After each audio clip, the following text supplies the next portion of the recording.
bese sithi-ke sizosebenzisa amaphepha ekaJune nelaSeptember ukubheka iy'nkondlo.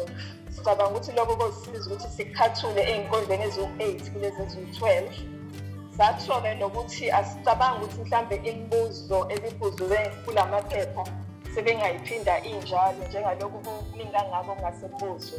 So okwamanje sivumelene ukuthi asizoyibheka imibuzo emide futhi asizoyibheka nale mhlambe ebibuziwe ngaphandle makunesidingo mhlambe khona okudinga ukucaciswa. So ake sibheke oqala nje ukuthi ngoJune bephuma inkondlo ethi akasekho, baphuma inkondlo ethi uGozi, baphuma inkondlo ethi uThando nenkondlo ethi imfihlo. Zonke ziveza izinto ezihlukahlukene engizothi ziveza amasu ahlukahlukene okunkondlo. Engicabanga ukuthi njengoba sibukeza silungiselela ukubhala kwabantwana, akufuneke abantwana bangene bengahlomile ngalawo masu ngoba ngicabanga ukuthi abahlolayo basuke behlola bona ukuthi lawo masu enzisiwe yini emaklasini. Uma singathatha ngoqala nje lenkondlo ethi akasekho, siyabona ukuthi bephuma umbuzo omude kodwa thina sizokwenza umbuzo omude. Kodwa ngoba ihlomile nje sorry inothe kakhulu ngamasu obunkondlo. Ngifisa sidlule ekutheni nazi izinto engizibonayo. Okokuqala kule nkondlo ethi akasekho kuningi ukuphindaphinda. Ukuphindaphinda kuningi kunala magama aloku ephindwa imbongi. Njengala magama athi akasekho, amagama athi besinaye manje, namagama athi angisekho. Aphindaphindiwe emabizeni ahlukahlukene nale nkondlo. Ugqamile nje ukuthi mhlambe kungakuhle ukuthi singawazili. Sihlukanisela abantwana ukuthi akusiyona impindwa njengaloku kungawona amagama esiwathola kwibinza nebinza ekuqaleni nasekugcineni, kodwa sikubiza ngokuphindaphinda uma ngabe eloku efakwa mhlambe kabili ebinzeni elilodwa kweqe kube khona ukuphinda futhi nakwelinye ibinza. Sidlule kutheni ngaphandle ukuthi sekayabona ukuthi kunokuphindaphinda sibenzise ukuthi yini-ke inhloso yaloku kuphindaphinda. Njengalokhu sazi sonke ukuthi ukuphindaphinda kusuke kukhona lokhu imbongi egcizelelayo. Kuliqiniso ukuthi nalana kukhona okugcizelelwayo. Kuyoya ngokuthi yiliphi igama eliphindaphindiwe. Mhlambe ake ngithi sibonele uma ngibuka leli lithi manje laphinda kwathiwa manje kukhona ukugcizelela ukuthi isithandwa lesi sidlule ngokukhulu ukuzuma. Imbongi ingalindele ngoba ithi ibinaso manje, yabo. Kodwa mangibheka leli gama elithi akasekho kugcizelelwa ukuthi isithandwa sishiyile imbongi. Asagqami kakhulu ukuthi ngokukhulu ukuzuma kodwa kugqama ukuthi isithandwa asisekho, sesidlulile emhlabeni, sesishiyile imbongi. Ngiyaye ngithi-ke mangifundisa ngithi asobheka igama eliphindaphindiwe bese siyamanisa nokuthi imbongi ibithini, ibigcizelela muphi umqondo ngalelo gama. Okwesibili ngifisa sikubheke izimo zokukhuluma ezihlukahlukene. Uma ungabheka nje umugqa wesibili ukuthi ngokuphazima kweso sekunesimo sokukhuluma lapho awukwazi ukuvele weqe ungayifundisi leyo nto ukuthi isimo sini sokukhuluma makuthiwa ngokuphazima kweso isisho esichaza ukuthi ngokukhulu ukushesha. Sekungabuzwa-ke ukuthi kugqamisa kanjani umqondo noma kugqamisa kanjani umoya noma kugqamisa kanjani indikimba, ukuyamanise wena ukuthi kugqamisa lokho umqondo. Kodwa abafundi mabahlome basheshe bakwazi ukubona izimo zokukhuluma. Sikhona futhi nalapha kumugqa we-13 ngokunyazima kweso uze ukushilo nakhona kusasho kona ukuthi isithandwa sidlule ngokukhulu ukuzuma. So izimo zokukhuluma masizibheke, bakwazi ukuzibona, bakwazi ukuzigagula, bakwazi ukuzichaza ukuthi zisho ukuthini generally, baphinde bakwazi ukuziyamanisa nokushiwo imbongi kule nkondlo sebengenake kule nkondlo abayifundayo. Bese kuba indlela amagama abhalwe ngayo kule nkondlo. Kunamagama amaningi abhalwe nguSonhlamvukazi okuyisu elisetshenziswe imbongi la. Mabafundiswa abafundi ukuthi lamagama abhalwe nguSonhlamvukazi kunomsebenzi, kunesizathu sokuthi abhalwe nguSonhlamvukazi. Leli gama elithi manje uthola libhalwe nguSonhlamvukazi, elithi ugodukile, elithi akasekho kube ngekho. Lokho kuhambisana mhlambe nomoya ukuthi imbongi ikhathazekile noma kuhambisana ikakhulukazi ukukhathazeka nje ukuthi imbongi ikhathazekile ikusiphi isimo iyakhala kungathi iyamemeza uma ngabe idale ngosonhlamvukazi asikwazi ukuzibala lokho bese kuba khona umuga 3 umuga 3 kuthiwa unyamalele lo muga sibona ugcina ngosonhlamvukazi nje usonhlamvukazi osetshenziswe lapha awukwazi ukuzika ngicabanga ukuthi lapha ya umbabazi loyana mhlambe ngabuzwa ukuthi akachazi ukusetshenziswa kophawu lokuloba kuleya muga siyazi ukuthi njengoba lela phawu lokuloba lusekugcineni kwenze lo muga wavaleka kodwa kungani ekhethe lela phawu noma kugamisa ini uyababaza ngoba mhlambe emangele yini le ayima emangazayo ukuhamba kwesithandwa nokungabibikho kwesithando ngokukhulu ukuzuma sesishonile useyahumusha-ke manje umuga esebenzisa amagama akhe ake sibheke futhi leli gama lokugoduka ukukhetha kwegama goduka imbongi ikhetha ukusebenzisa igama elithi goduka ugodukile kuthiwe akagoduke kumuga 4 no-5 nakhona futhi awuveli udlule nje kungani ekhetha ukusebenzisa leli gama lisho ukuthini igama lokugoduka umeluleki-ke wasikhumbuza ukuthi uma ngabe kushone umuntu mhlambe osekhulile kuyaye kusetshenziswe igama lokugoduka kanjalo nomuntu mhlambe ogule kakhulu kusetshenziswa igama lokuthi ugodukile kusho ukuthi igama likhethwe ngenhloso ukugqamisa nje ukuthi uyakwamukela ukudlula emhlabeni besithandwa sakhe uyaqonda ukuthi njengoba sesingekho phambi kwakhe siphindele ekhaya uyakwamukela ukuthi akagoduke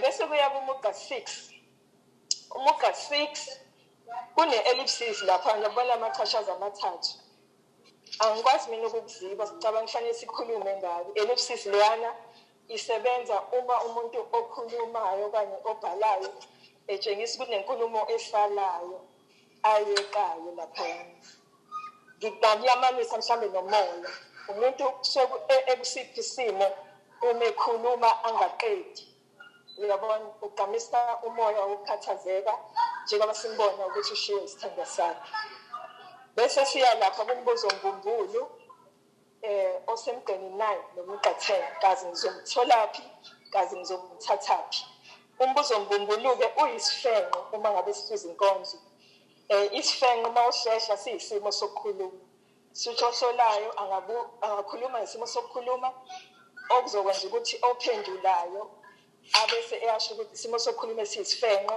esiwumbuzo mbumbulu okuwukuthi uyasibona usesi-identifyile akaqhubekeke asho ukuthi sisetshenziselweni inhloso yembongi isebenzisa leya mbuzo mbumbulu uyasho-ke ngoba umbuzo mbumbulu bese phendula ukuthi imbongi la iyazibuza yona iyaziphendula ukuthi njengalokhu isithandwa sayo sesidlulile emhlabeni ekazi izositholaphi kukhona nokwamukela ukuthi angeke aphinde asibone njengoba kuyimbuzo mbumbulu bese sikhuluma ngokuxhumana ngifisa siye lapha kumuga 20 no-21 kumuga 20 kukhulunywe ngokuthi ungikhumbule emisingeni 21 kwathiwa emsingeni wamagagasi ezinhliziyo igama elithi emsingeni ligcinile emgqeni 20 laqala emgqeni 21 kusho ukuthi lokhu kunikeza ukuxhumana okutshekile asithi-ke sebekubonile ukuxhumana bakugagula uhlobo lwalo bese bedlule ekutheni yini inhloso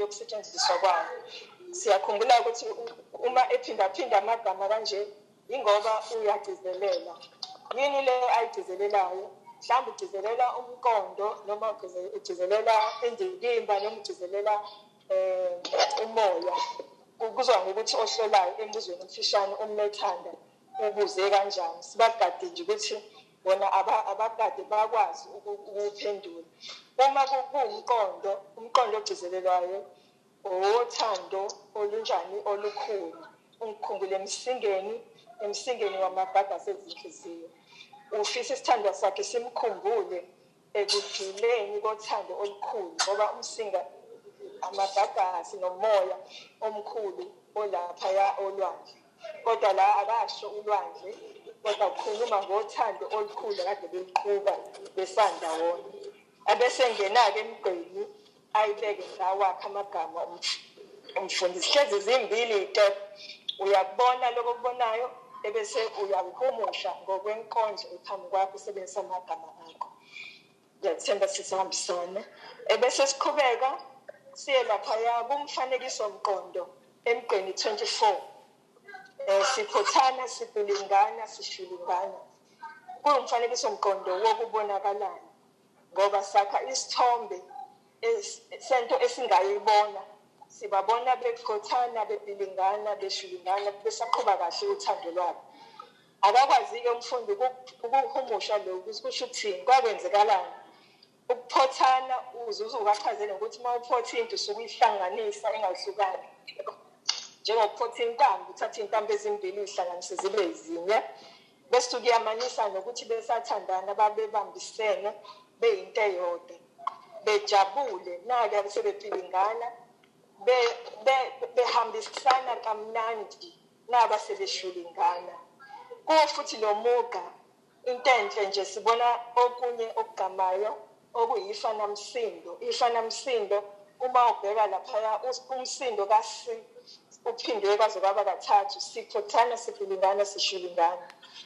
Uyabona-ke lapho ukuthi lo si uletha yebo umgqumo omnandi osamculo emgqeni. Ngalesi sikhathi imbongi ikhuluma ngezinto ezinhle ababezenza yona nesithandwa sayo, bebambisene, behambisana, kukuhle besandawonye. Bengizama la ukuhumusha umuga 24.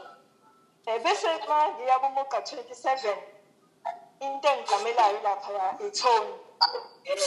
Kuthiwa emgqeni 27 besikhuluma ngethoni.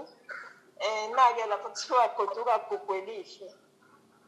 Ngiyathanda ukuyamanisa nomuga 19, hamba ntombi enhle. Uma abantu bethandana babizana ngamagama amnandi asukahlukene. Naku 17 hamba mbalenhle, hamba ntombi enhle, goduka gugwelihle. Ugqama kakhulu laphaya ithoni yothando abenalo ngesithandwa sakhe esesingasekho. Ngokusibiza ngamagama ahlukene. Bese siya laphaya kwisizura. Cela sikhulume ngesizura, siyobheka lapha kumuga 29. Umuga 29 utheka ngisekho kwaba nombabazi kwasethiwa angikho nhlobo. Laphaya umbabazi usebenza makwenze njani? Laphaya usebenzise umbabazi ngoba ekhathazekile, egcizelela ukukhathazeka kwakhe. Yini-ke le mkhathazile? Njengalo siyabonga, ngicela siqhubeke.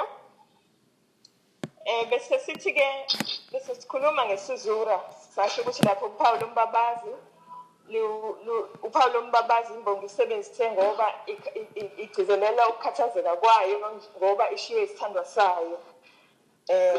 Nayo ayisasiboni isidingo sokuthi iqhubeke iphile. Ngikuthathaphi lokhu? Ngifunda umuga 29. Nganeno kombabazi kuthiwe kangisekho kwase kuba umbabazi. Ngale kombabazi kwabhala ukuthi angikho nhlobo. So uthini la njengoba ebabaza ekhathazekile, ukhathazwe yini? Isithando sakhe asisaphili, asisekho, naye akasasiboni isidingo sokuthi aphile. Sengikuhumusha lokhu okunjani okubhalwe phansi. Mangiqhubeka kuyo lenkondlo emigqeni 30 emgqeni wama-30 iphindile futhi isizura yasebenza. Nake lapha kuthiwa ngithathekile kwaba nongqikhefana kwase kuba nongithathekile futhi. Lana kungqikhefana siyalazi umsebenzi wakhefana nongqikhefana ukuphumula angithi. So asibafundisa abantwana bethu ukuthi babheke ukuthi bebephendula phawuloni lokuloba lisetshenzisiwe. Ebese beyafunda kumuqa ukuthi ngaphambi kwalelo phawu lokuloba bekade kuthiwani, maqede kwasekuthiwani ngemuva kwalelo phawu lokuloba. Ukuthi uma iphendula kasho ukuthi imbongi isebenzise isizura ngongqikhefana ukuphumula. Ngalesi sikhathi yenzani? Isho ukuthi njengalokhu isithandwa sakhe sesingasekho, iyafisa ukuthi silandele. Ingakho ithi ngithathekile, ngithathekile.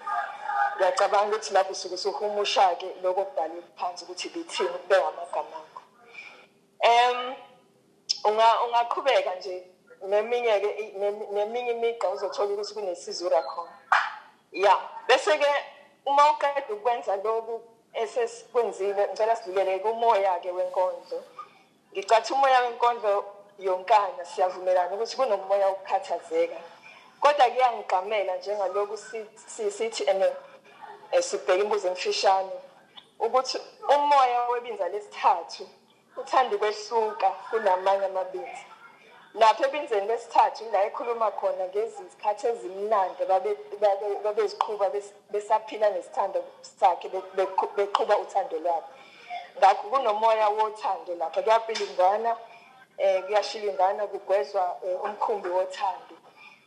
Mhlambe-ke ungaphuma umbuzo wokuqhathanisa umoya otholakala ebinzeni lesithathu nanoma yiliphi elinye ibinza engaba ibinza lesine noma ibinza lokuqala noma lesibili.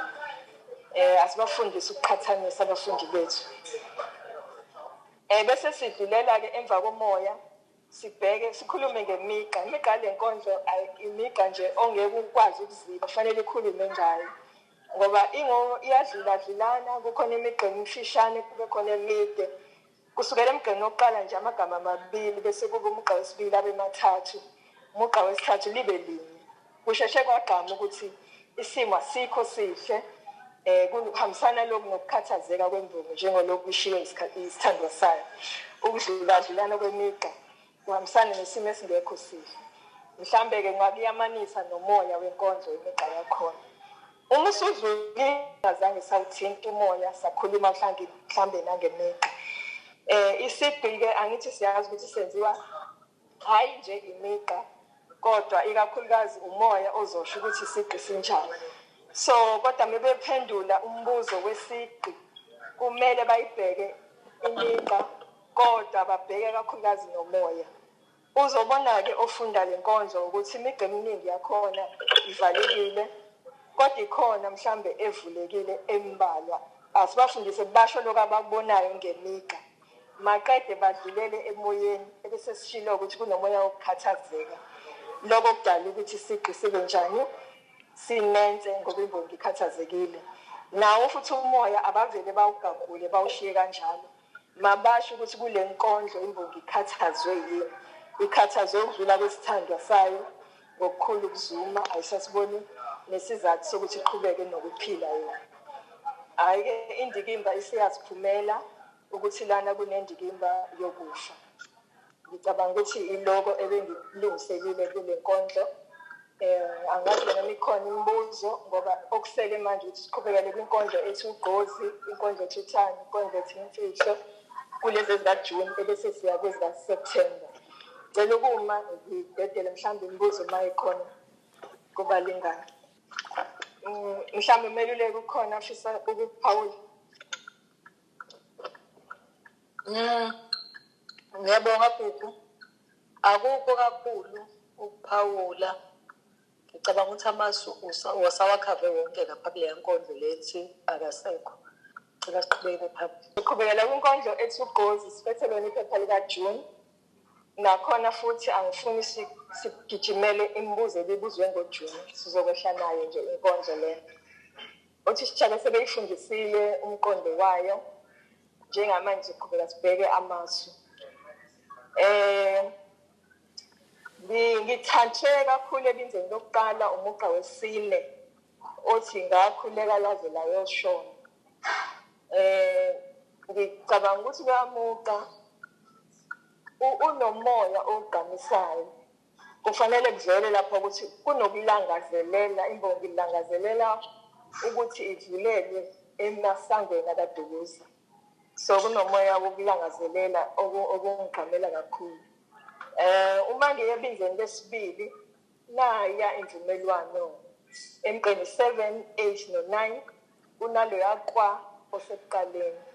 Sizokukhuluma-ke ngemvumelwano siqalo nemvumelwano nje ukuthi sikhumbule ukuthi abafundi mase beyibonile uma bebuzwe ngayo bazoyitomula yonke imigqa and adinga ukuze kube umugqa emibili. Siyabona la ukuthi imigqa mithathu bazoyitomula ngokuphelele bese beyadwebela amalunga abakhuluma ngayo leyakwa nokwa. bese beyayifunda-ke sebeyibhalile bafunde la kuthiwa kwangena emakhaleni ami iphunga bese kuthiwa kwakhanya engqondweni yami efiphele kwafika kimi umqabayo emuhle uyabona la ukuthi imbongi iyasilandisa ngezinto ezenzeka kodwa ngoba ungumsindo uvele nje wakhe umgqumo omnandi osamculo umsindo kodwa kukhona into ayigcizelelayo yiphi lento ayigcizelelayo ukuthi ngalesi sikhathi esalindile wahogela iphunga maqede wakhanyiseleka engqondweni wambona umkabayi ongubabekazi welembe embona emamukela kahle uzama la ukuthi uhumushe lento ebhalwe imbongi ibe ngamagama akho kodwa ngoba umsindo siqala ekutheni kwakho umgqumo omnandi osamculo bese sisho ukuthi bekuthiwani enkonzweni uma ngiyebinzeni lesithathu na-ke kuthiwa umuqa 12 ngangena ngishwabenelini ngiwubonile umbuzo obuphumile ubuza umoya owethulwa leya muqa kwathiwa-ke makuphendula kuthiwa umoya wokwethuka ngempela uma ngithi ngangena ngishwabenelini nje uma ufocusa kulowo muqa wodwa uyabona ukuthi kunokwethuka laphaya akabuzi obuzayo umoya wenkondlo kodwa ubuza umoya womuqa so abangathuka abafundi ukuthi enye indlela zokubuza lezi njengoba sibone kwenzeka nje uma kusiya emgqeni 15 u14 uthi angikwazanga ukubonga njengobaba mkhulu eliqala ngo14 kuya ku15 siyabona u14 uvulekile uziyophelela ku15 okwenza ukuthi sixoxe ngesile enjambamente siyabona lapho ukuthi njengalobu umuqa 14 eshiye uvulile usinikeze ienjambamente ngoba umqondo awuqala emgqeni 14 uqedele emgqeni olandelayo kuumuqa 15 secondly umqondo omuni lona umqondo ukuthi yena akakwazanga ukubonga njengezimbongi zakudala akakwazanga ukubonga njengabantu bakudala akakwazanga ukuhaya njengezimbongi zakudala ngizama ukungena emgqeni 14 to 15 ngawami amagama awukwazi ukudlula ku-15 ungakhulumanga ngesifenqo esiyisifaniso nje iy'ngane zakho asizijwayeze ukuthi zisheshe zisibone isifaniso nangiya unjengo masehla siya kumuqa 18 kuthiwa ngalala kube nokhefana bese kuthiwa ngaphupha ngenye imini lo khefana uphakathi nomuqa isikhawu noma isizura asiqhubekeke siyobheka ukuthi kusetshenziselweni lesisikhawu lesishilo-ke sathi akaqale asho ukuthi kusetshenziswa isizura ngokhefana ukhefana osebenze ukuphumula ngesikhathi imbongi ilandisa ukulandelana kwezigameko yafike yalala uthe uma isilele yasiyaphupha yabona lezi zinto ziyalandelana so la mina bengiyothi ukulandelana kwezigameko ebese siya lapho ebinzeni lesithathu naya imvumelano siqalo umuqa 20 21 23 ngamfuna umkabayi ngambona ngawabuka amasango ngawabona evaliwe nodukuze sefile amalunga asinikeza umgqumo omnandi osamculo ebese-ke siyabheka ukuthi ubethini uyazisho ukuthi uye lo owayebheka umkabayi engamboni kodwa esebona amasango okubi ukuthi wabona esevaliwe nodukuza esefile angahumusha umfundisi kwakwenzakalayo kumuqa 23 naye kuthiwa lwagcwala umlomo ulimi lwami la futhi bekade kuthiwe ngoJune abaqhathanisa umoya okumuqa 23 nomuqa 12 sikhumbuzane ukuthi lapha kuthiwe umoya ukwehluleka nakhona futhi ngiyabona mawubheke wona umuqa qobo wodwa ukuthi kuyagqama ukuthi kunomoya okwehluleka lwagcwala umlomo ulimi lwami usukehluleka ukukhuluma lapho ngifisa kodwa siyi-stretch siyise kwithoni uma ngingabuzwa ithoni umuntu omekhuluma ethi lwagcwala umlomo ulimi lami kukhona lapho ithoni yokudumala yebo uyahluleka kodwa kunethoni yokudumala uyamangala ukuthi akasakwazi ukukhuluma nalo ulimi seligcwele umlomo uma ngiya kumuqa 24 angikwazi ukuyiziba laphaya ifanamsindo. Ngathi ngiyakhuluma ngayisimungulu. Ohlolayo uma ethe ifanamsindo embuzweni, sibaqeqesha abafundi bethu ukuthi baqale baligagule ukuthi ifanamsindo lini okungaba ifanamsindo, okungaba ifanangwaqa noma kube ifanankamisa. Ngizokhuluma-ke la ngefanangwaqa, ngikhulume ngongwaqa ngathi ngiyakhuluma ngayisimungulu. Umsindo lo oletha umgqumo omnandi.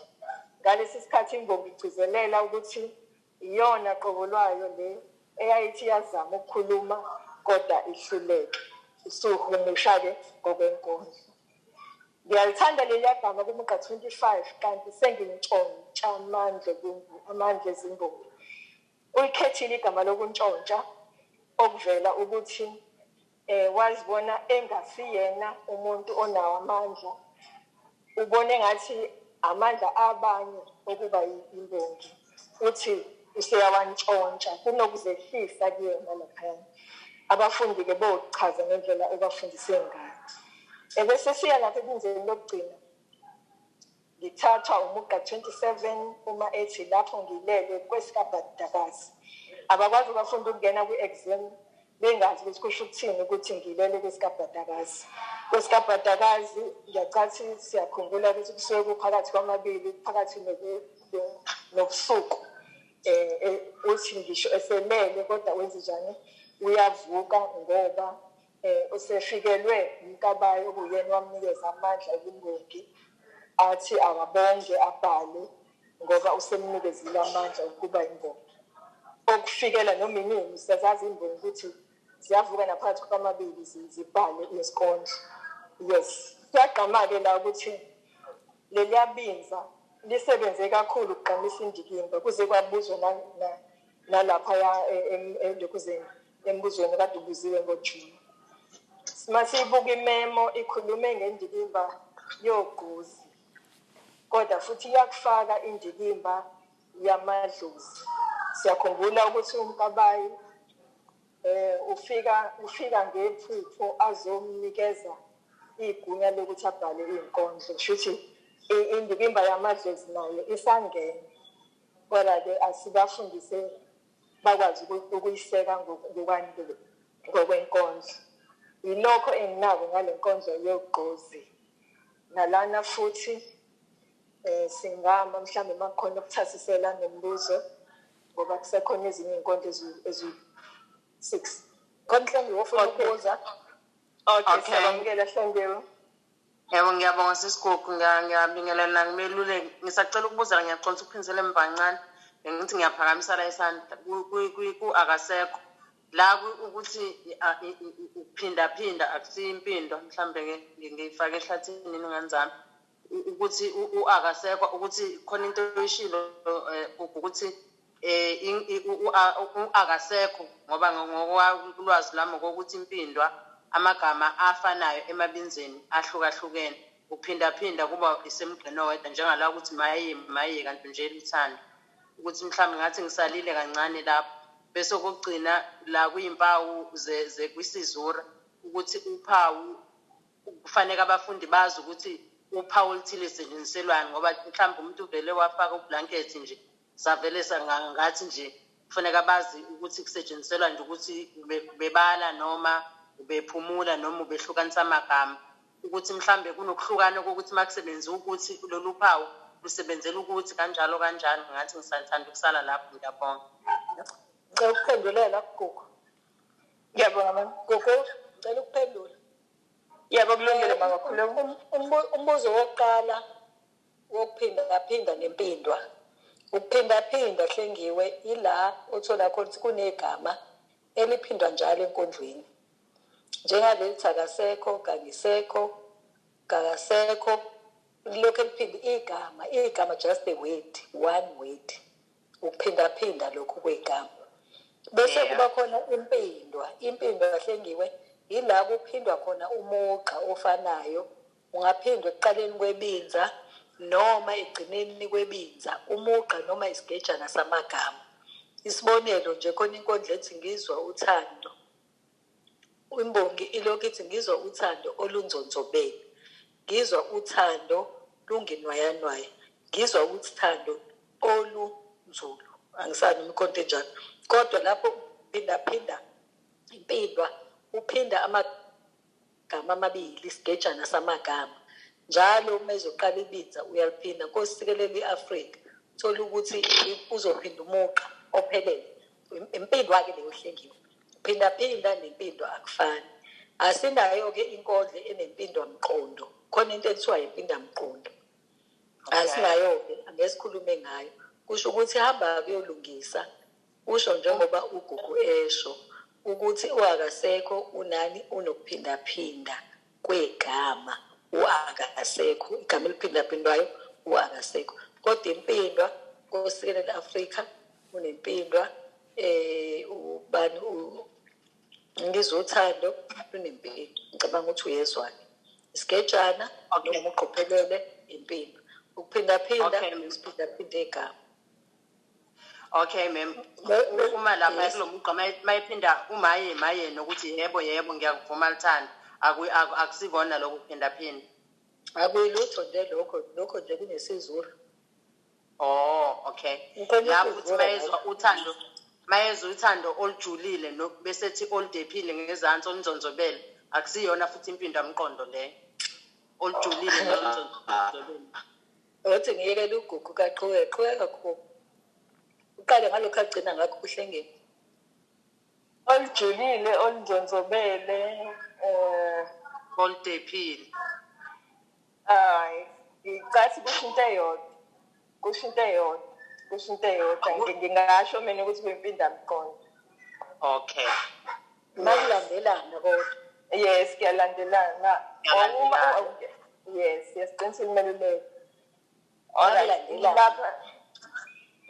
Masiqhubeka nombuzo lo wesizura. Akuzokali kuwumbuzo kodwa ku-realize ukuthi kubalulekile ukuthi sifundise isizura singayeki ukuthi uphawu thile lusebenzelana nje. Kuyabasiza ukuthi bakwazi uku-applya ingqondo yabo kule nkondlo phambi kwabo. Bese befunda umuqa besho ukuthi bekwenze njani. Akusiwo umbuzo nje i-realization yakho sibonga ukuthi kukhona mhlambe ukwembuleleka lapho. Okay, ngiyabonga. Okubalulekile kwisizura ukuthi usho ukuthi imbongi isebenzise ukuphumula noma ukukhombisa ukuphumula. Okay. Impendulo. Imbongi isebenzise uphawu ukhefana ukukhombisa noma ukuphumula. Njengalethi maye. Ngiyabonga kakhulu. Okay, thanks. Okay, sabona. Sizoqhubeka le nkondlo ethi uthando. Siphuthuma isikhathi. Ile ethi uthando ebiphumela ngoJuly futhi lapha emgqeni 1 nje imbongi zisuka ithi badume nezothando. Into ongamele uyizibe leyo ukuduma nezothando kusho ukuthi bathathekile ezothando. Ukukhona-ke nendlela ayibeka ngayo zisuka nje kuyagqama ukuthi ukusho ngethoni yokugxeka akayithokozeli lento. Uma ngithi udume nezothando hayi ngoba ngikuncoma kodwa kunokugxeka. Suvele wagqama umoya wale nkondlo. Aqhubeka asebenzise ukuxhumana emgqeni wesibili nesithathu ngegama thando. Ukusebenzisa ukuxhumana sekuyigama-ke leli sikhumbule ukuthi kukhona akugcizelelayo. Ugcizelela ukuthi lolu thando alujabulisi imigqa 2. Lolu thando intsha isiyaziqhenya yaziqhayisa ngalo. Yes. Nanga esethi sengumdlalo wamagende ebinzeni emgqeni wesihlanu. Ubiza lolu thando ngomdlalo wamagende. Useyangathekisa usebenzisa isimo sokhuluma esisifenqo esingathekiso uyagagula ukuthi lo mdlalo lolu thando lungumdlalo wamagende. Kodwa futhi ukhethe kahle leliyagama lesi singathekiso usegqamisa nani nomoya wokugxeka. Indlela intsha eqhubeka ngayo uthando engene kulona isikhathi singakashaya. Nangomuqa 6 usinikeza isizura lapha abantu abasha khoma bethi banothando. Likhuluma lapha ngokhefana. Uyabona yini ukuthi uyaphumula abese uyafunda ukuthi ngala ukhulume ukuthi abantu abasuke besabancane laba abasuke bethi bayathandana. Again, ukuphumula kwakhe omunye ohlolayo angakuyamanisa nomoya. Kukhona lokukhathazeka lapha abantu abancane laba bathi banothando. Kodwa nje sishilo ukuthi uqala ugagule ukuthi ukhefana bephumula ngalesi sikhathi ekhuluma ukuthi abantu abasebancane basuke bethi bayathandana. Uma wehla lapha umuga 8 uthi bahlulwa yini ukuzihlonipha umuga 9 kungani bekhohlisana yombili imigqa igcina ngombuzi usuyabona ukuthi kunesifengo lapho umbuzo mbungulu. Imbongi iyazibuza yona ukuthi kungani intsha uma isingene ethandweni ihluleke ukuzihlonipha, kungani futhi itshelane okungelona iqiniso ngikhuluma la ngokukhohlisana. Again, umoya ukhathazeka, umoya ukugxeka uyavela. Ikhona-ke netone yokudumala bahlulwa yini ukuzihlonipha kungani bekhohlisana. So ngalindela umbuzo womoya noma umbuzo wetone mhlawumbe kuyamanise nokusetshenziswa kwesifenqo umbuzo mbumbulu. Ohlolayo mhlawumbe akangasho ukuthi isifenqo umbuzo mbumbulu angakuhlehla athi isimo sokukhuluma esisetshenziswe laphaya. Qeqesha ingane ukuthi masikwazi ukubona isimo sokukhuluma sini esisifenqo abesigagule umbuzo mbumbulu. Baqhubeke bahlaziye ukuthi bekade kuthiwani bakuyamanise mhlawumbe nomoya uma ngabe umbuzo ubizwe kanjalo. Mhlawumbe imibuzo enjalo inzima kodwa kuyasiza ukuthi sibe ready for imibuzo enzima okunekuba sicabange ukuthi iphepha lizobalini. Uma sehla njalo omunye ethi ngomunye umbuzo mbumbulu. Lapha kumuqa 12 uthe izimbali zanamuhla zilahlekelwa ubumbali. Ukhuluma ngani methi izimbali zanamuhla? Siyazi ukuthi ukhuluma ngentsha engena othandweni isikhathi singakashayi. Uyibiza ngezimbali uyabona la uma ubiza into ngenye iyangathekisa. Naya izimbali nobumbali abese ethi okay ubumbali bazo ngokuphanga umdaka ngifuna ukuya lapho kule nto ngokuphanga umdaka okuyisimo sokukhuluma isisho esisho ukwenza into isikhathi singakafiki kule nkondlo yini le yenziwa yintsha ukungena ethandweni isikhathi singakafiki. Shuthi la abafundi mabakwazi ukubona isimo sokukhuluma ukhona esigqamisayo ngokomqondo wenkondlo base beyangena ukuthi kugqanyiswa ukuthi intsha ingene ethandweni isikhathi singakashayi. Baqeda ihluleke ukuqhuba ngendlela kulindele ukuthi iqhube ngayo. Nange abese yaphinda futhi athi ongaphanga umdaka ubukelwa phansi bese ethi lapha ya ku15 akhishwe inyumbazana. Ukukhishwa inyumbazana nako futhi kuyisimo sokukhuluma esisisho esisho ukuthi abantu bayamcwasa. Nake asebemnyundela ukuthi ukhethe igama, ukhetha kwegama lokunyundela kugqamisa umqondo ukuthi bamkhuluma kabi umuntu ongamngenile ethandweni. Yamanisa ukukhetha kwegama ukuthi kugqamisa muphi umqondo. Ebese mangisuka kumuga 15 ya ku17 14 kuya ku17 ongaphanga umdaka ubukela phansi akhishwe inyumbazana nyundele ngokuqinisela umvuzo yabuvuza ekugcineni ebuhlanzweni bayabuyela. Sengathi lokhu kugqamisa kakhulu umyalezo walenkondlo. Umyalezo walenkondlo othi abantu abasha abangajahi ukungena ethandweni isikhathi singakashayi abaqhubeke nokuziphatha kahle ngoba lapha kukhulunywa ngabantu abazovuza umvuzo ekugcineni uma bengawuphandi umdaka. Kanti laba abangena othandweni isikhathi singakashayi bayozisola na kuphela ekugcineni ebuhlanzweni bayo iyabuyela. Kugqamisa umyalezo kumina kakhulu lapha.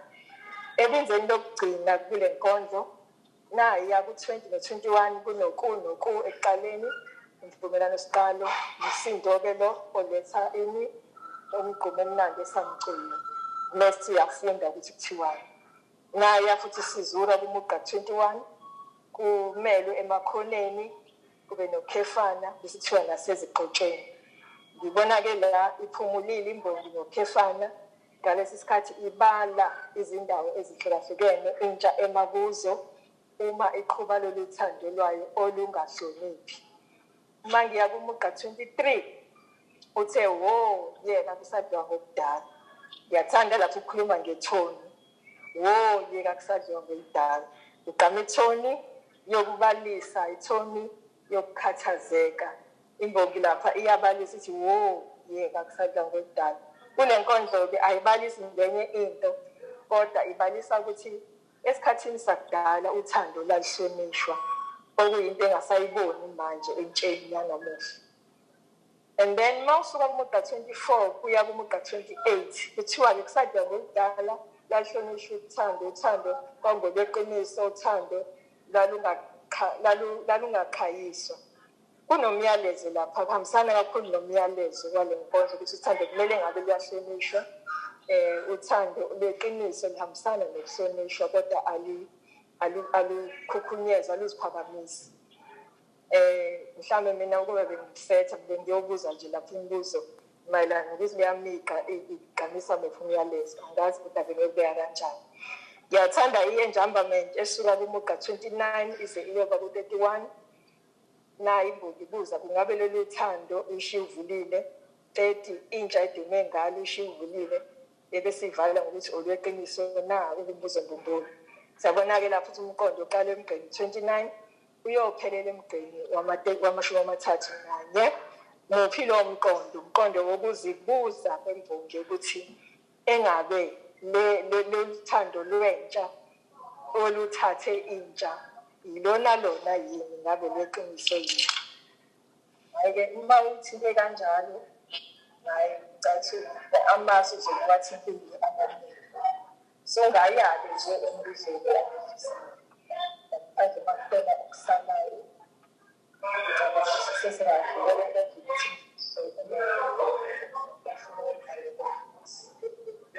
Okay, sizodlulela enkondlweni yethimfihlo. Liba kakhulu. Laphaya umugqa wesibili ngekubeka igama elithi izinyanya, zakithi igama elithi izinyanya. Abafundi bakho mabazi ukuthi yini izinyanya abaphansi. Likhethwe kahle leya gama linokuhlonipha. Kusho ukuthi ngingangena ngaphansi kwesifengo hlonipha abaphansi amadlozi. Lapho kumugqa 3 izinyanya nezanusi ziyawachitha ziwaqoqe.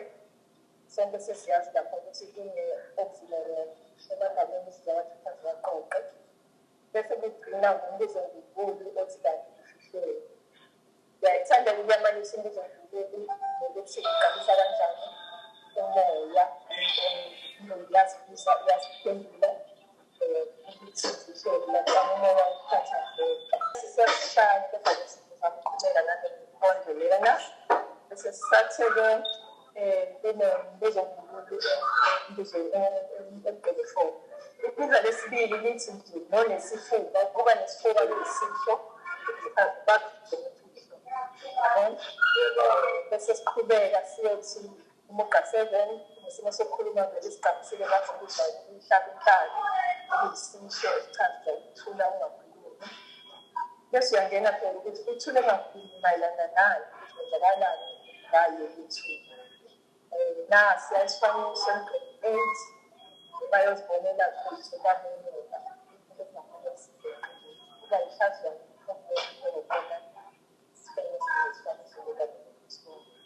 emgqeni 9 imbongi ikhulume ngabalele. Abalele siyazi ukuthi ikhulume ngabantu asekadlula emhlabeni. Kunokuhlonipha laphaya. Kodwa ngifisa la ukungena embuzweni wokuhlolisisa ngamalele. Asifunde la kuthiwa abalele bayabuya ngamaphupho balethe izihlahla zokukhokha. Mhlawumbe ngabuzwa ngokuhlolisisa ukuthi akahlolisise kuhlelwe emgqeni 9. Umbuzo wokuhlolisisa ufuna umfundi afunde ukuthi istatimende sobhalayo lesithile abese yasicide ukuthi yena ukubona kuyiqiniso noma kuyiqiniso ukuthi kuchaza ukuthini. Nake-ke lapho bakaphendule ngokwamasiko siyakholelwa ukuthi abantu asekadlula emhlabeni bayafika ukuthi bakhulumisane nathi ngamaphupho. Ngiyacabanga ukuthi uma sishiya kahle sisele kulindele ukuthi asho ukuthi okusho imbongi umugqa 9 yathena eliqiniso njengalokhu sikholwa thina ukuthi amaphupho nezinhlanhla ezenzeka kuthina nabo konke okwenzeka kuthina kuhambisana noma kulethwa kuthina abantu asebadlule emhlabeni. Asibajwayele ukuthi manje kwakhona okuzenza inkolelo yomuntu obhaliwe bakuhlomisile wena bamina ukuthi ngenkathi sikhambile kuhlomisile. Laphaya kuMuga 12 kukhona amagama abangayithi mvu. Ukuyithi mvu kuyisisho esichaza ukuthi abayikhulumi izikwenzakalani ngalelithi. Naye isizulu 14 yonke imithetho iyeqiwa asiba ukhefana esithiwa uThixo. Uyabona yini ukuthi ugeza emva kokuba weqiwe imithetho isizulu.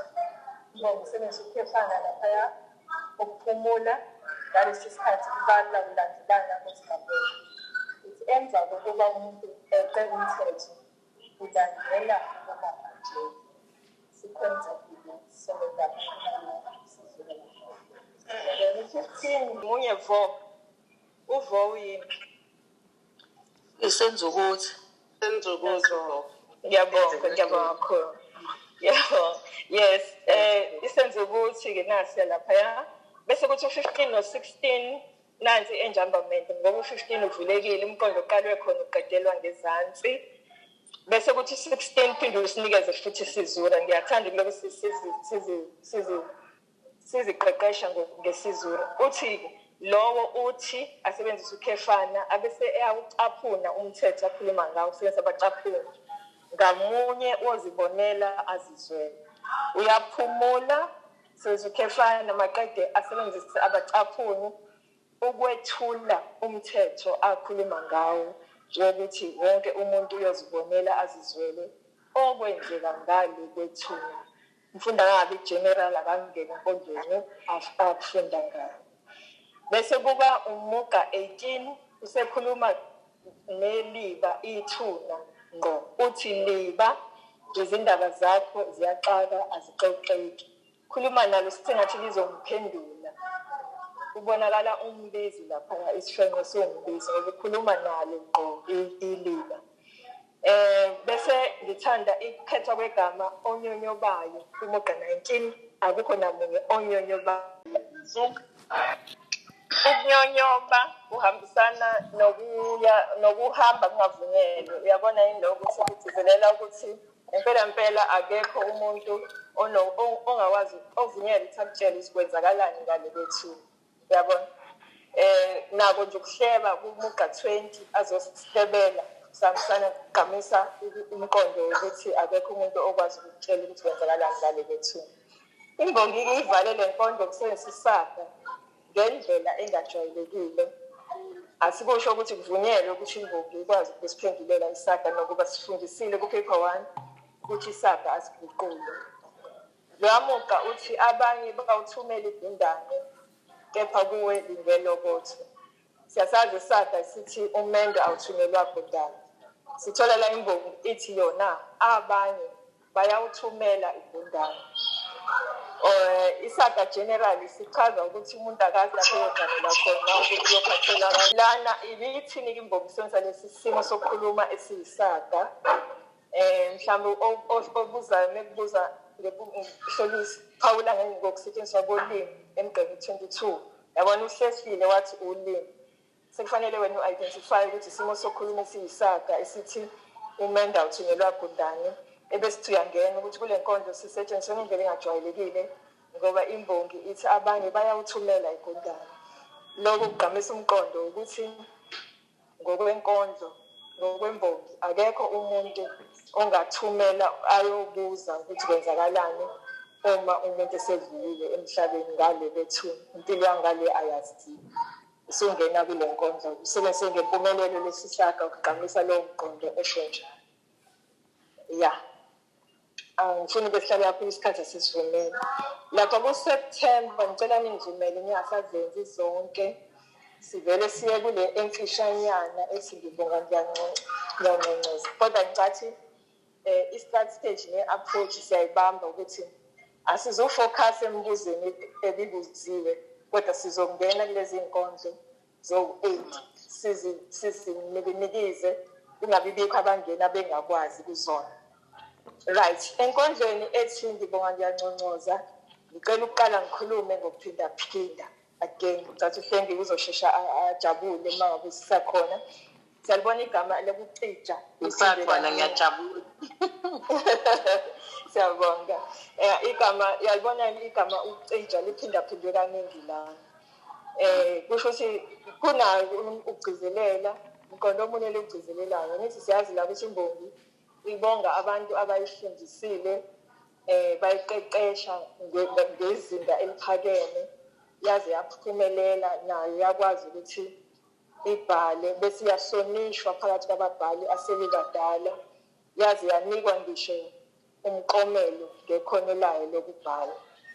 Yeah, so ilikhetha ngakuleli gama lokucija iphinde futhi iphindaphinde ngoba ugamisa umqondo wokuqeqeshwa okusezingeni eliphezulu ukucija lokho. Yes. Nasi esifanisi okweguqa okweqwa okwenzulu siningi isifaniso. Hawu abafundi bakho mawufuna bazethembe nje bathume ukuthi bayosibheka isifenye silaphayana. Bese kuba ngiyacabanga ukuthi ukhulumile ngomlalazi nakuba umlalazi usukusaqala ngifundisa inkondlo ukuthi uhlobo lwetshe uqinile sisetshenziswa ukulola. Angiboni ukuthi ngabuzwa leyo nto uma sekuhlola kodwa ngeke sazi phela saza sithi nesisekhaya. Alright, ngiyathanda ukukhuluma ngokubeka umgqiki umuga 5. Naku sebengibeka umgqiki.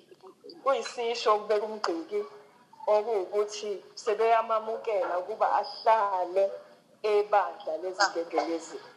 Bayamamukela ukuba ahlale, bamnikeza isikhundla, bayamhlonipha phakathi kwabantu asebebadala asebemkantshuko ukhuluma ngezingengelezi. Kodwa kuzona izingengelezi ngokweminyaka. Ukhuluma la ngabantu asebababhali asebebadala. Nabo sebemthwesa isicoco ukuthi sebemqomelisa aze avule leyamuqa asebenzise injambamente awuqedele emgqeneni ngezansi.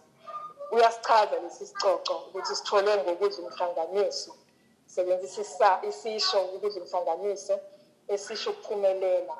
Akaphumelelanga-ke emgijimweni kodwa uphumelele ngezinduku zomsimbithi.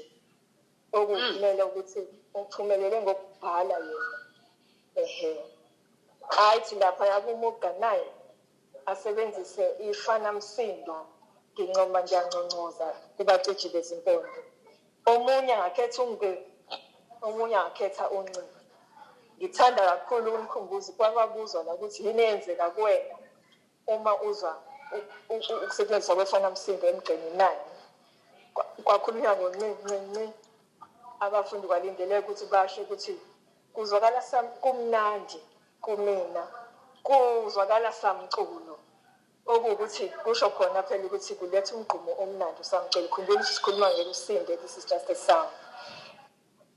Kodwa futhi kuyawugqamisa umoya wokujabula, ncoma, nconcoza. Imbongi iyancoma, iyajabula, iyabonga kulabo abayiqeqeshile. Yazi yafika ezingeni eliphezulu lana lokubhala. Mawuya laphaya umuqa 11 uthi ngiphikelele kwelezi nyanga ezulu. Uzibona esaqhubeka la 11. Yes, ngaqalisa. Uzibona esaqhubeka eyaphezulu ngokuqeqeshwe ngokusezingeni. Umoya la wokujabula, umoya uyabona nje uyabonga. Abesethi ningadinga kuloku nicija izimpondo. Useyakhuthaza ke la ukuthi abaqhubeke. Ngifisa ukusebenzisa ukuhlolisisa umuqa 13 no14. Asufunde uthi umkhondo wokhondelo lwamaqhume uyohluma ngengqakazo yemiqondo yanamehla ngoba inkunzi isemathuleni. Ukuthi indlela yabantu abasha iyophumelela, intsha iyophumelela uma ngabe iqeqeshwe namhlanje. Izenzo zethu namhlanje ziqeqesha intsha ukuthi ibe nekusasa eqhakazile. Umkhondo wokhondolo lwamaqhume uyohluma ngengqakazo yemikhondo yanamuhla. esikwenzayo namuhla kuqeqesha intsha emelwe amaqume kule nkondlo ukuthi kusasa even kusasa eqhakazile ngoba nasi isisaka inkunzi isematholeni ulimi lolu ulimi isimo sokukhuluma isaka isichaza ukuthi abaholi bakusasa basentsheni awuhlolisiseke lo hlolisise lokhu uyabona ukuthi kuliqiniso uzosho ukuthi okusho imbongi la kuliqiniso ngoba abantu abasha babukela ebantwini asebebadala uma abantu abadala beqeqeshe kahle intsha iyokhula ibe ngabaholi abaqotho kusasa ya kusebenzise kahle imbongi isaka sayo lapha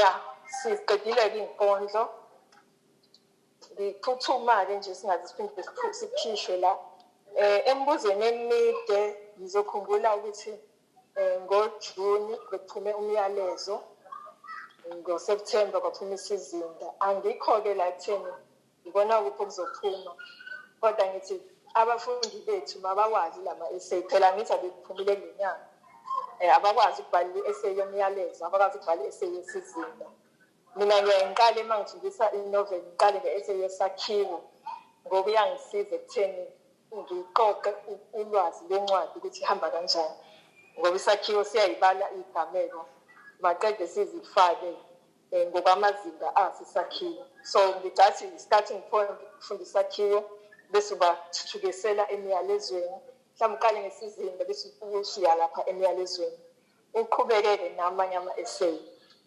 abangathi abafundi kade kuvumile lento bahluleke ukuthi bayibhale nje sibaqeqeshe futhi ukuthi umbuzo omude mhlambe ngiyaxolisa ukuprescribe abafocus ekutheni umbuzo omude bazobhala bethu abaningi kothisha sebejwayele ukuthi umbuzo omude inganzaba bayibhalise kwinovel umbuzo omude nakuba-ke kuyiqiniso ukuthi kubalulekile ukuthi ba-check-e ndawo zombili uma ubathemba ukuthi bazokwazi ukufunda ama-essay endaweni zombili kodwa nje ngiyacela siwa-check-e ama-essays abo sibize sibabhalele uyayazi i-essay ethola amamaki ukuthi ebhale kanjani nawe bhale yakho uyekubona ngoba ukufotocopy memorandum ubaningi kuzobadukisa bagcine sebebhala ngamaphuzu balahlekelwe amamaki ngicela ukudlulela-ke embuzweni emfishane yedrama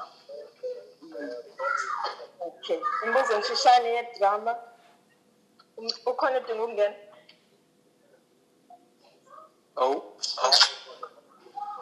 okay imbuzo emfishane yomdlalo angazi ukuthi kubalulekile ngiqale ukuthi abafundi sibasuse ekutheni babhala isifundo sokuqondisisa akusona isifundo sokuqondisisa la kusho ukuthi wena njengothisha wazi amasu okuhluza amasu ababhala asetshenziswa ababhali uma ngabe bebhala ilento emidlalo mangaya nje ephepheni likaSeptember uyabona umbuzo wami nje ukuthi ubuze ngethoni ukuthi kwiscope sakho yenza sure ukuthi ubafundisile ukuthi bakwazi ukubona ithoni ithoni-ke siyazi ukuthi iba semagameni akhethwe ilo mlingisi osebekhuluma uyabona nayo lapho kuthiwa gagula ithoni so khuluma ngethoni okwesibili nayo umbuzo 3 ngibona kubuzwe ngendikimba indikimba-ke ingabuzwa kabili kungaba indikimba mabayazi indikimba yomdlalo ofundisayo baphinde bazi ukuthi ngoba umbuzo omfishane ingabuzwa ngendikimba yalesi siteshana sizelela ukuthi uma kuthiwe kulesi siteshana abasifunde ngempela isiteshana bese beyakwazi ukusho ukuthi lesi siteshana sinayiphi indikimba uma uya ku-4 uyabona sekubuzwe ngesizinda yona le mbuzo emide yakwazi ukuba imbuzo emfishane uma ngabe iyakwazi ukubuzeka njengombuzo emfishane ngokwesizinda-ke kujwayele ukuthi kuqhathwe okukodwa uyakubona lapho ngoSeptember kuthiwe ngokwesizinda ngokwesimo senhlalo kodwa uma uya kwelikaJuni bekubuzwe isizinda ngokwesikhathi so abafundi uma befunda isiteshana sisafunda nje abasheshe bakwazi ukubona izinto ezifakazela isikhathi samanje ey'fakazela mhlawumbe indawo abakuyo laba abalingisi abakhuluma leso siqeshana abakwazi futhi ukubona ukuthi sinjani isimo senhlalo ngoba wena ubafundisile ukuthi isizinda siyabuza njengombuzo omfushane. Ngiyawuthanda-ke leya mbuzo wokufinqa amaphuzu amathathu.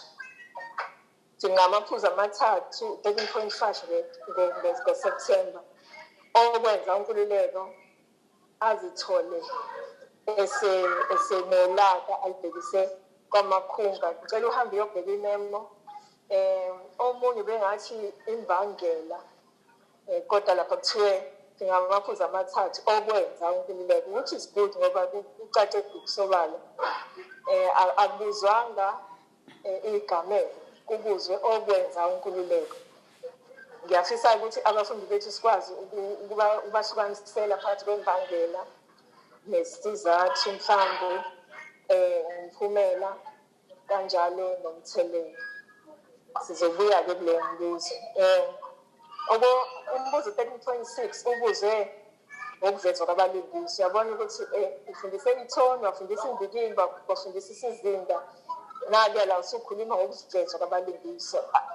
Uliste lezi zinto ukuthi wenze sure ukuthi uzithintile ukuthi ukuvezwa kuyakwazi isipeshana ukuthi kubuze ngokuvezwa kwemlingiso. And kungabuzwa ngamasu asetshenziswe umbhali ukuveza umlingiso kuleso siqeshana noma kubuzwe nje ukuthi ukuvezwa komlingiso mhlawumbe kuqhathaniswe njengoba sibona kade kuqhathaniswa la.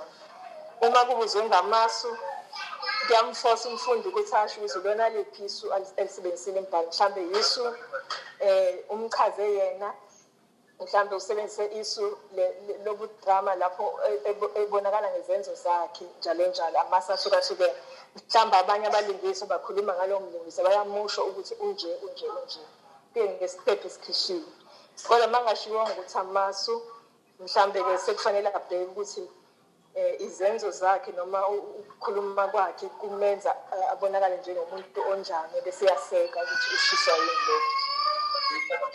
Nakuya laphaya sekubuzwa ngembangela, chaza imbangela ukuthi umlingisi ophindisiwe athi usebhikize lonke ikusasa lakhe. Bengithi-ke mina imbangela yinto eyenza umuntu enze isenzo esithile, wenziwa yini. Hambe uyoqhathanisa imemo yakhona uzobona ukuthi ngempela imbangela ibekwa kanjani. Naku futhi ukuvezwa komlingiswa sekuphindiwe. Yabona ukuthi ngeke ungakufundisa ukuvezwa kwabalingiswa kunumber 8. Then 13.9 wawuzoba njani umphumela. Yabona kubuziwe ngembangela noma ingabekwanga ngembangela kwaphinde kwabuzwa ngomphumela. Uma umbuzo ukuthi wawuzoba njani umphumela sifise ukuthi abafundi baqale bawusho ukuthi wawuzoba muhle noma wawuzoba mubi bese beyawugagula ngoba uma engakawugaguli esathi nje uSam wawuzoba muhle akwanele. Kufanele asho kwangasebenzele lokhu abese yasekela nakhona esekela ukuthatha ubufakazi ahambisane nani nendaba ayifundile. Nake kuthiwa umdlalo uphela ngephola vuthondaba. Abakwazi phela abafundi abafunda lo mdlalo bangazi ukuthi amabanga esakhiwo ahlukene kanjani. Mhlawumbe kwesinye isikhathi bayabuzwe ngesethulo, kwesinye isikhathi kukhulunywe ngovuthondaba, kwesinye isikhathi kukhulunywe ngesiphetho. Uma kuvele kwathiwa isiphetho nje bafanele basho ukuthi kunephola vuthondaba. So zithinte lezo zinto eziba-prepare for umbuzo omfishane. Ngiyacabanga-ke futhi phela ukuthi sesiyakwazi ukubafundisa ukuthi baphendule ngokuzwelana nani. Yabo lo mbuzo ukuthi uyazwelana yini bese uyasekela. Mhlawumbe ngokungempela akazwelani ngezizathu mhlawumbe ezithile kodwa akaphume uyena angabi personal athathe ngolaka, akahambisane namagugu obuntu, akahambisane nomthethosisekelo, abheke nangokwenkolo ukuthi kuphendulwa kanjani. Lilonke ngithi uma ubheka imibuzo emfishane kuwona wonke amaphepha. Uma ngiya ngoJune ngokwesakhiwo kubuzwe ini uvuthondaba, kwaphinde kumbuzo 3 kwabuzwa isigameko esiholela. Mabakwazi ukuthi uma kubuzwa ngesigameko esiholela kwesinye, lo mbuzo uyakuforce ukuthi uzazi igameko ukuthi kuqala la kuze la kuze la, ebese ekhuluma ngento eyisigameko hayi into eyimbangela. Awufani umbuzo wembangela eyenze umlingiswa enze ukuthi nesigameko sithole isigameko into eyenzekile uyakwazi ukuthi kusilista mangabe nifinqe indaba ukuthi indaba iqala la ilandele lesigameko ilandele isigameko so mekuthiwa isigameko esiholela ekutheni inkululeko aye emzini wakamathonsi makahleke ukuthi before aye kwamathonsi isigameko sini esenzekile abese eyakhuluma ngaleso sigameko na-ke yakufinqa amaphuzu amathathu finga amaphuzu amathathu sibafundise ukusebenzisa inombolo kumbe ama-bullets angabhali iparagraph ngoba makuthiwa finga amaphuzu akuyona isigaba yabuzwa futhi indikimba yawuthanda-ke loya mbuzo othi 13.7 yini inhloso yokubhala lo mdlalo kuyona yonke into ebhaliwe nefundwayo asibafundisa abafundi bethu ukuthi bayibize ngenhloso yomuntu osuke ebhaliwe wabuzwa-ke loya mbuzo wenhloso ukuqhathanisa imemorandum yakhona esinye isikhathi inhloso embuzweni emfishane kuyaye kubuzwa ukuthi yini inhloso yombhalo ukusebenzisa umlingiswa othile isikhathi esiningi bengibone ngathi bathatha labalindiswa abancanyana isibonelo umuntu wokuqala umuntu wesibili mhlambe ukholekile njalo njalo iyake nawe ekutheni kubheke ukuthi usetshenziseleni ukholekile nasi ayisizinda izinda mayelana nenkathi uyabona ukuthi mhlambe izinto ezingaphezulu kwa-8 ziyini zamasu ombhali so lokho mawukugcizelela nawe bese uyabafundisa kuzokwenza baphume emqondweni ukuthi isifundo sokuqondisisa becabanga ukuthi bazolokwe bebheka ama-answer kulesi siqeshana kodwa kusuke kuhlola ukuthi bayakwazi ukwabona amasu ombhali kuleso siqeshana umbhali awasebenzisile so ukusonga nje ngithi embuzweni emfishane asikhulume ngomoya nethoni uma ungabheka iphepha likaJune kukhuluma laphaya umaqoma nonkululeko abantu ababangani lapho ungahlukanisa-ke uma kubuzwe ngomoya ungasho ukuthi umoya wokuzwana ngoba labantu bayahleka kodwa uma kukhulunywa ngethoni uzosho ithoni yobungani nangomunye uma ekhuluma nomunye uthi mfowethu usebenzisa amagama la more than ukuthi bayahleka mhlawumbe bayelulekana ukuthi izenzo abazenzayo uma ngabe kuwumoya kanti uma kuyithoni yobheka amagama asetshenzisiwe isibonelo uma uMamhlongo ethakazela uMathonsi sekugama ithoni yokumhlonipha lapho mhlawumbe nethoni yokumthanda njalo njalo ngenxa yegama amagama asebenzisayo kanti uma ubheka umoya uzobheka ukuthi kwenzekani lesi siqephu phakathi kwalabo abalingiswa wenzani umlingiswa 1 2 umlingiswa 2 and umlingiswa 2 uphendula kanjani uphendula ngokunenzenja mhlawumbe uyamluleka mhlawumbe uyamduduza zonke lezo zinto then uzobuya nomoya walapho kodwa imaphi amagama awakhethayo lokho kuzokutshela ukuthi ithoni enjani ngifuna ukukhuluma ngokwenzeka enkundleni yokudlalela okwenzeka enkundleni yokudlalela again yiso kufanele uma ufundisa idrama ungaliyeki uma ungayikho epheneni likaJune mhlawumbe kuthiwa kubhekisa kumlingiso onkululeko ekuqaleni kwalesi siqephu uthiwe lapho uyahefuzela uhluleka nokukhuluma kahle athule nje aye kancane ahlale phansi athi ukubuyisa umoya okwenzeka enkundleni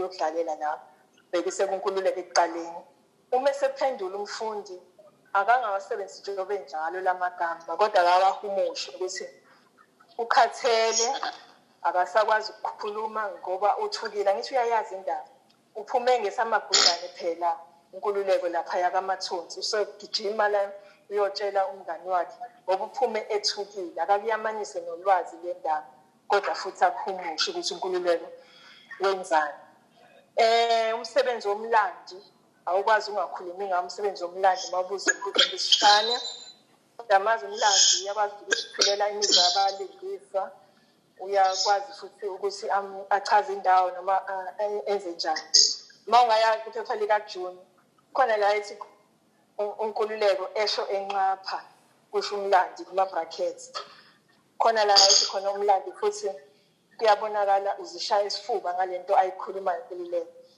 ukunqapha kuhambisana nemizwa yokudinwa kanti ukushaya isifuba kuhambisana nemizwa yokuzithemba njalo njalo So usungazela ukuthi umlandi usivezele imizwa yomlingisi onkululeko.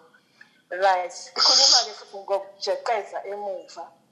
Uzobona iphepha laJune likusebenzisile ukujeqeza emuva lesasiqeshana. Asizuphinda sibuze sinjalo, angiboni amathuba ukuthi sibuze sinjalo. Kodwa as we prepare abafundi bethu, akube khona indawo la sikhuluma khona ngokujeqeza emuva. Khuluma futhi yabe sengishilo inhloso yombhalo ngesinye isimlilo sesibili. Ngakhuluma ukhwelekile ngumuntu wokuqala nomuntu wesibili. Nabanye abalingisi esingabacabanga.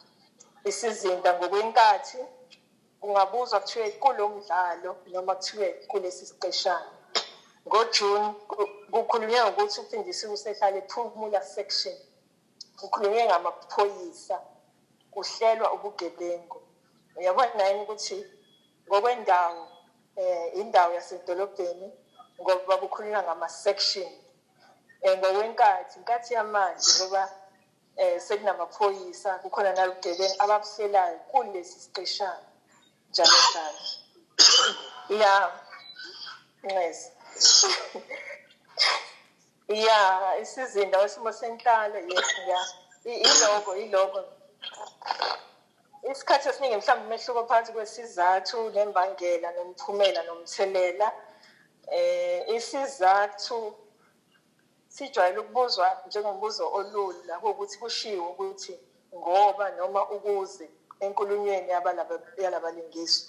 Bese kuthi imbangela ayijwayele ukugagulwa yona. So kufuneka ukuthi umfundi ahlehle azibuze ukuthi ukukhuluma kwakhe lo mlingisi okhulumayo kudalwa yini.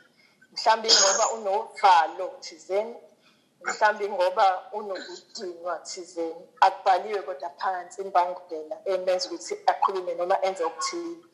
Makhulunywa ngomphumela yinto ezokwenzeka ngenxa yesenzeko esesenzekile. Ithinte labantu aba-involved kuleso senzo leso. So umphumela uyabathinta abantu abathintekayo esenzweni thizeni. Kanti umthelela wona uyadlula kulabantu abenze leso senzo.